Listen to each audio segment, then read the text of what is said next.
Friends, இன்றைக்கி என்ன டேன்னு பார்த்தீங்கன்னா ஸ்நாக்ஸ் டே. இன்னைக்கு ஸ்நாக்ஸுக்கு வந்து அப்பளத்தை வச்சு ஒரு ஸ்நாக்ஸ் ரெசிபி பண்ணலாம் வாங்க. அதுக்கு வந்து நான் ஆயில் சேர்த்துருக்கேன். 2 பல்லாரி குட்டி குட்டி பீஸாக கட் பண்ணி எடுத்துருக்கேன்.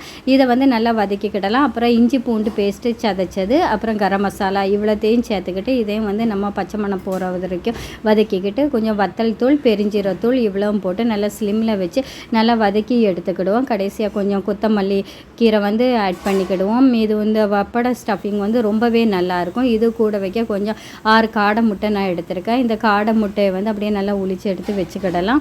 அப்புறம் இங்கே பாருங்கள், இதெல்லாம் வந்து நம்ம உளிச்சு ரெடி பண்ணியாச்சு. இப்போ வந்து நம்ம வப்படத்தை எடுத்து இதை வந்து ஒரு 2 நிமிஷம் தண்ணியில் போட்டு அப்படியே முக்கி எடுத்து இதை வந்து நம்ம ஸ்டஃப் பண்ண போகிறோம்.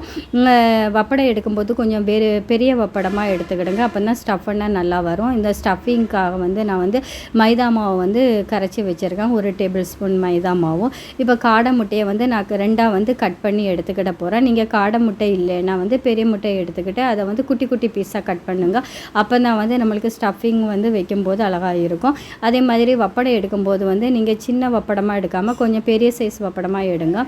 எடுத்து அப்படியே நம்ம கவர் பண்ணுக்கு கொஞ்சம் நல்லாவே இருக்கும். இது வந்து கேப் இல்லாமல் நல்லா கவர் பண்ணணும். அப்படி கவர் பண்ணும்போது தான் வந்து நம்மளுக்கு வந்து பொரிக்கும்போது வந்து கொஞ்சம் நல்லா இருக்கும். இங்கே பாருங்கள், எல்லாமே இது ரெடி பண்ணி எடுத்தாச்சு.